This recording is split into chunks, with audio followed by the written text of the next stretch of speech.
भाइयों और बहनों, प्रेस के हमारे मित्रों, सबका यहां बहुत बहुत स्वागत। प्रेस के मित्रों कहना पड़ता है, मगर ये मित्र का काम तो करते नहीं है। ये उसको आ रहे हैं, बट इनका जो रिमोट पकड़ते हैं पीछे से, वो गरीबों की बात नहीं करने देते।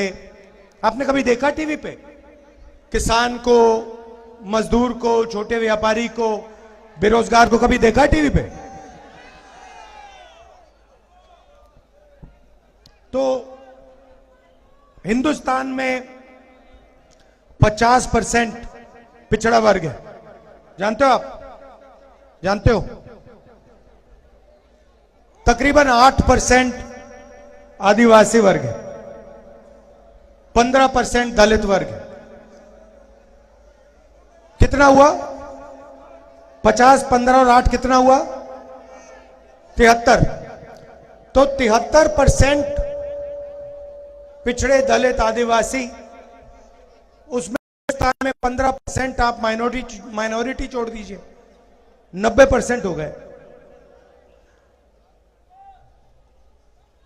अगर आप हिंदुस्तान के सबसे बड़ी कंपनियों की लिस्ट निकालें,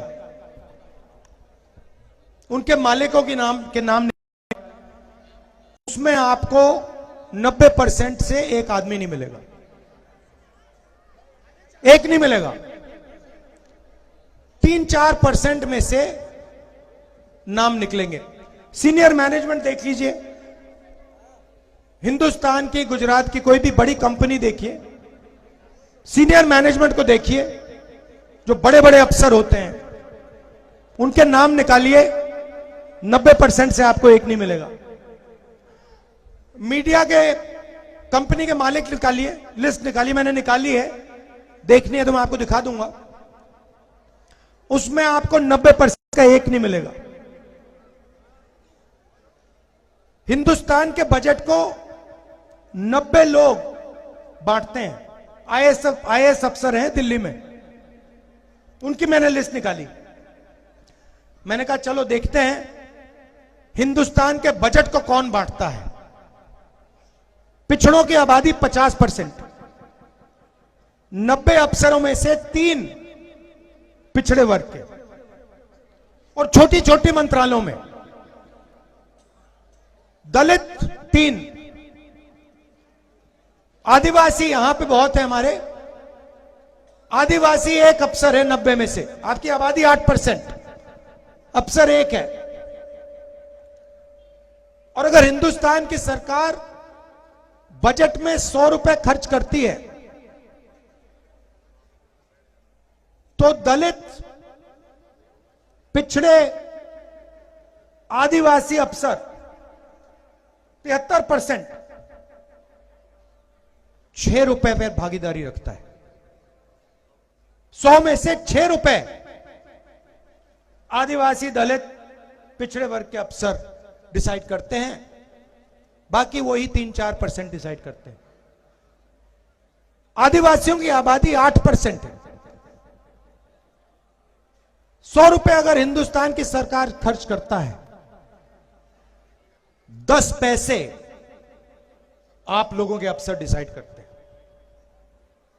तो मैंने सवाल पूछा, भाई ये 73% है कहां? बड़ी बड़ी कंपनियों में नहीं है? प्राइवेट अस्पतालों की लिस्ट निकालो, मालिकों की लिस्ट निकालो, बड़े बड़े डॉक्टरों की लिस्ट निकालो, अपोलो, एस्कॉर्ट्स, सबके मालिकों की लिस्ट निकालो, सब सीनियर मैनेजमेंट की लिस्ट निकालो, 73% में से आपको एक नहीं मिलेगा। एक नहीं मिलेगा। प्राइवेट कॉलेजेस, यूनिवर्सिटी की लिस्ट निकालो, 73% का वहां पे आपको मालिक एक नहीं मिलेगा। तो मैंने सिर्फ यह कहा कि देखिए, चोट लगती है तो अस्पताल में एक्सरे होता है। पहले डॉक्टर कहता है तुम्हारे हाथ में चोट लगी है, देखते क्या हुआ। तो मैंने सिर्फ यह बात बोली कि देखिए, जाति जनगणना होना चाहिए। इससे क्या होगा? हिंदुस्तान के हर नागरिक को पता लग जाएगा कि हिंदुस्तान का धन किसके हाथ में है। पिछड़ों को पता लग जाएगा कि हमारी आबादी इतनी है और इस देश का इतना धन हमारे हाथ में है। इस देश की संस्थाओं में हमारे ये लोग हैं। बजट बढ़ता है तो हमारी इतनी भागीदारी बनती है। दलितों को पता लग जाएगा, गरीब जनरल कास्ट को भी पता लग जाएगा आप कितने हो और आपकी भागीदारी कितनी। जिस दिन मैंने यह कहा उस दिन नरेंद्र मोदी कहते हैं कि हिंदुस्तान में कोई जाति नहीं है। अच्छा, अगर हिंदुस्तान में कोई जात नहीं तो आप अपने आप को ओबीसी कैसे कह रहे हो? आप हर भाषण में कहते हो मैं ओबीसी हूं, और जब जाति जनगणना का टाइम आया, एक्सरे का टाइम आया, तो आपके उद्योगपति मित्रों ने आपको एक इशारा किया, आपने कह दिया हिंदुस्तान में कोई जात नहीं है, सिर्फ गरीब है, अमीर है ना? एक उद्योगपति है गौतम अदानी, आप उसको बहुत अच्छी तरह जानते हो ना? हिंदुस्तान के एयरपोर्ट अदानी, हिंदुस्तान के port Adani, mining Adani, power generation Adani, solar power Adani, wind power Adani, Himachal से अदानी। जहां भी देखो एयरपोर्ट भी, जहां भी देखो, ये देखो, ये भी, जहां भी देखो आपको एक ही व्यक्ति दिखाई देगा। रेलवे भी है भैया, अगर सब कुछ बोलना पड़े यहां पे मतलब 2-3 घंटे लग जाएंगे, तो मैंने मेन बातें बोली हैं। तो राजनीति कैसे हो रही है? 2-3% लोगों को देश का सारा धन पकड़ा जा रहा है। मैं 4000 किलोमीटर चला हूं कन्याकुमारी से कश्मीर, ठीक है? रास्ते पे हजारों युवा मुझे मिले। सबसे बड़ा मुद्दा हिंदुस्तान में बेरोजगारी है। इस देश में युवाओं को रोजगार मिल ही नहीं सकता, यह सच्चाई है। पहला मुद्दा बेरोजगारी, दूसरा मुद्दा महंगाई। इस देश में युवाओं को रोजगार मिल ही नहीं सकता, कुछ भी कर लो। क्यों? क्योंकि जीएसटी लागू की, नोटबंदी लागू की। भैया आपने शर्ट खरीदी, कितने की खरीदी? ये आपका नाम क्या है? 1200 की खरीदी। जीएसटी कितनी दी आपने? देखो आप जानते भी नहीं हो। आपके जेब में से पैसा उठा के ले गए, आपका बटुआ उठा के लेके भाग गए, आपको मालूम भी नहीं पड़ा, पता भी नहीं लगा। मैं बताता हूं, 18% कितने की खरीदी थी? 1200 की। अगर यही शर्ट गौतम अदानी खरीदता, ठीक है, 1200 की, वो कितना टैक्स देता? वही 18% देता, उतना ही देता जितना इन्होंने दी। इनकी आमदनी 20,000 रुपए, 50,000 रुपए, उनकी आमदनी लाखों करोड़ रुपए, यही उतना टैक्स दे रहा है जितना आपके जेब में से पैसा जा रहा है। 73% के जेब से पैसा निकल रहा है। देश की रक्षा का पैसा कहां से आता है? आपके जेब से आता है। शिक्षा का पैसा कहां से आता है? आपके जेब से आता है। स्वास्थ्य का कहां से आता है? आपका आता है। बीमा योजना का पैसा कहां से आता है? आपके जेब से आता है। जाता कहां है? सीधा आपके जेब में से निकल रहा है। और जैसे इन्होंने बोला, भैया मुझे मालूम ही नहीं कितनी जीएसटी दी मैंने, मुझे मालूम ही नहीं। सीधा अदानी जी की जेब में, बड़े बड़े उद्योगपतियों की जेब में। आपने राम मंदिर का इनॉग्रेशन देखा? सबने देखा। राष्ट्रपति आदिवासी है ना, उनका चेहरा आपने देखा टीवी पे? क्यों? उन्होंने क्या गलती की? आदिवासी है इसलिए अंदर नहीं जाने दिया। अंदर सिर्फ आरएसएस वाले थे। आपने वहां पे अंदर कोई किसान देखा गरीब? ये कोई देखा? मजदूर देखा? पिछड़ा, दलित, आदिवासी ना। 73% का उसके अंदर एक आदमी नहीं था। अदानी जी देखे, अंबानी जी देखे, बॉलीवुड देखा आपने, पूरा का पूरा बॉलीवुड देखा उसके अंदर, बड़े बड़े क्रिकेट के खिलाड़ी देखे, गरीब एक देखा आपने? तो फिर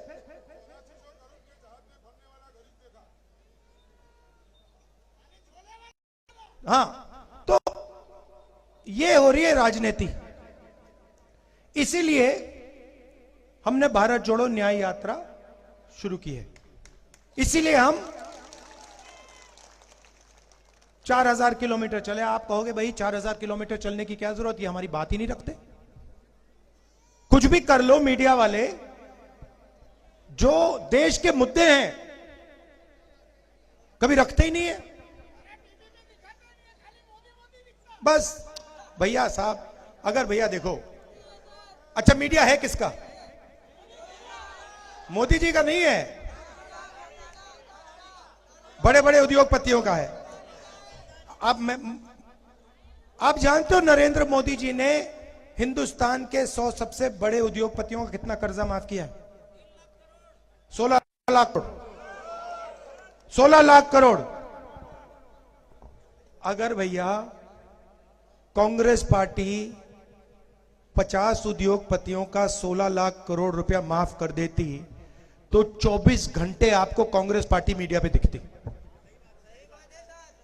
हमारी राजनीति किसान की है, मजदूर की है, गरीबों की है। 1 मिनट नहीं दिखते हम लोग। नरेंद्र मोदी जी की राजनीति अरबपतियों की मदद करने की है। 24 घंटा दिखेंगे, उनका है वो टीवी, आपका थोड़ी है। पहले रास्ते थे, 73% के रास्ते थे। कौन से रास्ते थे? पब्लिक सेक्टर था, BHEL, HAL, ये संस्थाएं थी। किसी को दिल में देशभक्ति थी तो कहते थे भैया आप जाके सेना में जाइए, एयरफोर्स में जाइए, नेवी में जाइए। वो भी रास्ते रोक दिए। पब्लिक सेक्टर को एक के बाद एक प्राइवेटाइज कर रहे हैं। और अग्निवीर योजना तो आपने बहुत अच्छी तरह समझ ली है, देख लिया है। 2 तरीके के शहीद हैं अब, एक रेगुलर आर्मी वाला और दूसरा अग्निवीर। दोनों एक साथ लड़ेंगे, दोनों एक साथ लड़ेंगे। एक की 6 महीने की ट्रेनिंग होगी, दूसरी साइड चाइना वाले 3-4 साल की ट्रेनिंग लेके आएंगे। हमारे अग्निवीर जाएंगे 6 महीने की ट्रेनिंग लेकर। जब वो शहीद होंगे उनको कहा जाएगा देखो तुम अग्निवीर हो, तुम्हें शहीद का दर्जा नहीं मिलेगा, तुम्हारे परिवार को पेंशन नहीं मिलेगी।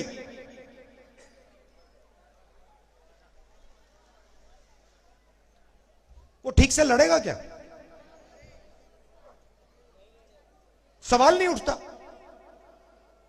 उसको मालूम है कि अगर मुझे कुछ हो गया तो सेना मेरी परिवार की रक्षा नहीं करेगी। और उसके साथ जो लड़ेगा, जो अग्निवीर नहीं है, वो कहेगा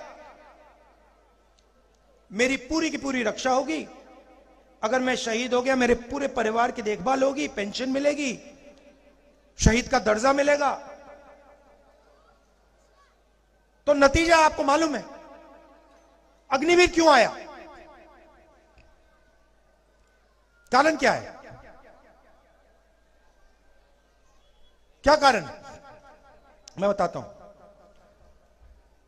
ट्रेनिंग का बजट कम करना है, पेंशन का बजट कम करना है और वो जो पैसा ट्रेनिंग और पेंशन में जाता था वो हथियार खरीदने में डालना है। हथियार के इंडियन डिफेंस के सारे कॉन्ट्रैक्ट देख लो, ड्रोन के कॉन्ट्रैक्ट देख लो, हथियार के कॉन्ट्रैक्ट देख लो, सारे के सारे एक ही व्यक्ति को जा रहे हैं।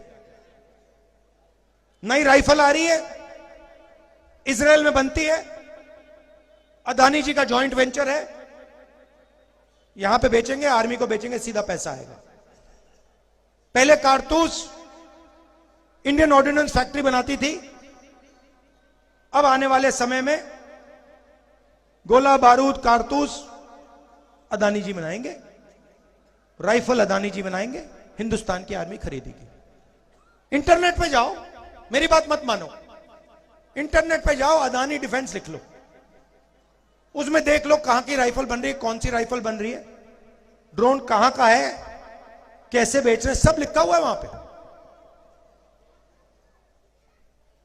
तो ये हो रहा है देश में, जनता को बांटते हैं, नफरत फैलाते हैं, एक धर्म को दूसरे धर्म से लड़ा देंगे, जात को जात से लड़ा देंगे, भाषा को भाषा से लड़ा देंगे, नफरत फैला देंगे, और फिर उसके बीच में आपका सारा का सारा धन सीधा वहीं 2-3 लोगों की जेब में चला जाए। यह लड़ाई है, यह कांग्रेस पार्टी और बीजेपी के बीच में फर्क है, यही लड़ाई हो रही है। आपने हमारा यहां इतने प्यार से स्वागत किया, यात्रा में आपने अपनी शक्ति दी, अगले दिनों में मैं आपसे मिलूंगा, बहुत टाइम मिलेगा मिलने के लिए, सेल्फी लेने के लिए, हाथ मिलाने के लिए। आप सबका दिल से धन्यवाद करना चाहता हूं। नमस्कार, जय हिंद।